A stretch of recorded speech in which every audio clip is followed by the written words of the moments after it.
Salam kasih kepada saudara di dalam nama Tuhan Yesus Kristus.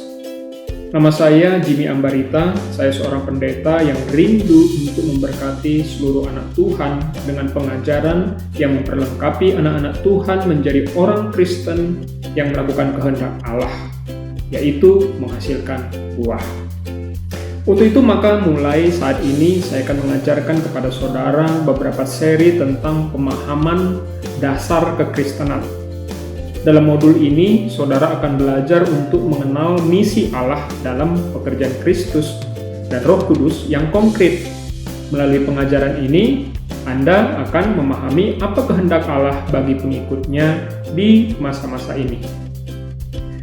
Saya tidak sedang mengajarkan ilmu teologi formal kepada saudara, tetapi lebih kepada teologi praktis. Saya ingin saudara mengenal Yesus Kristus sehingga saudara tidak bingung dalam mulai melakukan pelayanan di dalam atau di luar gedung gereja. Seringkali saya menjumpai anak-anak Tuhan yang sudah mulai melayani Tuhan namun belum mengenal siapa Tuhan Yesus.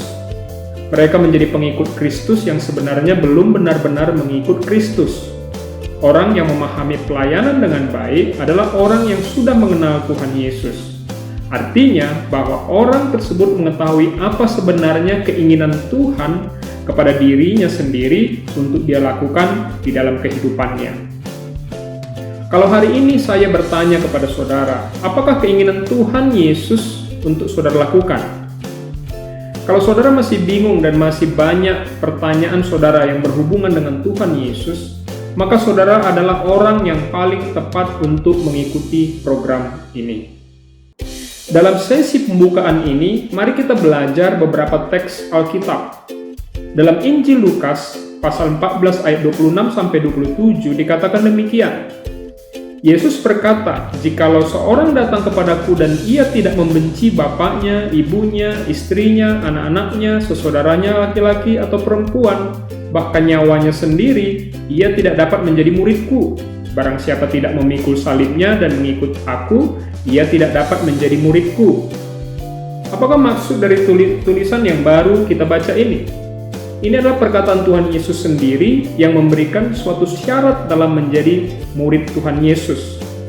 Kata kunci pertama dalam teks itu adalah kata membenci.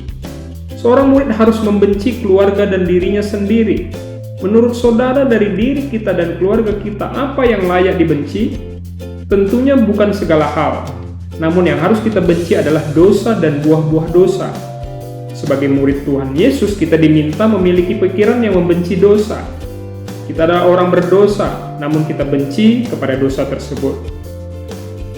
Kedua, kita diminta memikul salib. Salib pada zaman itu adalah kata-kata sial. Salib adalah kata-kata hina, karena orang yang disalib adalah orang yang hina. Sewaktu Tuhan Yesus meminta muridnya memikul salib, maka Tuhan sedang mengajarkan bahwa seorang murid harus tahan dalam segala risiko yang mungkin dihadapi dalam menjalankan pemberitaan kabar baik. Menjadi murid mirip seperti menjadi seorang teruna yang sedang mempersiapkan diri untuk berperang. Ketiga, dikatakan bahwa seorang murid harus mengikuti Yesus. Secara harfiah Tuhan meminta murid-murid mengikuti perjalanan Tuhan Yesus pada waktu itu. Untuk kita hari ini, Tuhan ingin kita sebagai murid untuk mengikut Dia dengan mulai melakukan apapun yang baik dalam melayani Tuhan. Tentu sebagai murid kita harus rajin mengikuti setiap kegiatan pelayanan yang ditugaskan oleh pemimpin gereja di mana kita beribadah. Sebagai pribadi, saudara dapat juga mulai menerapkan apa kegiatan rohani yang sudah ditanamkan oleh Roh Kudus dalam hati saudara. Namun, saudara tidak cukup hanya belajar mengenal Tuhan Yesus dengan hanya mengikuti program ini. Dalam Injil Yohanes 8, ayat 31 dan 32 dituliskan, "Maka katanya kepada orang-orang Yahudi yang percaya kepadanya, jikalau kamu tetap dalam firman-Ku, kamu benar-benar adalah murid-Ku, dan kamu akan mengetahui kebenaran, dan kebenaran itu akan memerdekakan kamu." Saudara harus mulai membaca Alkitab sampai tuntas, sebab dalam Alkitab terkandung firman Tuhan. Dengan membaca 3 pasal dalam sehari, maka saudara akan dapat membaca Alkitab dalam setahun. Membaca seluruh isi Alkitab membutuhkan 60 jam. Kalau saudara menghabiskan 1 jam dalam satu hari, maka saudara akan menyelesaikannya dalam 2 bulan. Membaca Alkitab sangat penting bagi murid Tuhan Yesus.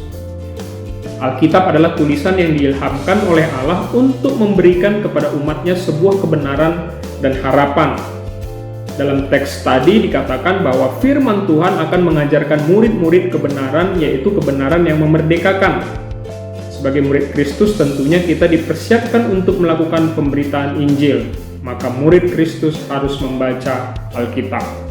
Mari kita mulai belajar menjadi murid Kristus. Saya berdoa agar saudara dibimbing oleh Roh Kudus, sehingga saudara dapat memahami suara Tuhan dan diteguhkan untuk melakukan kehendak-Nya di muka bumi ini. Tuhan Yesus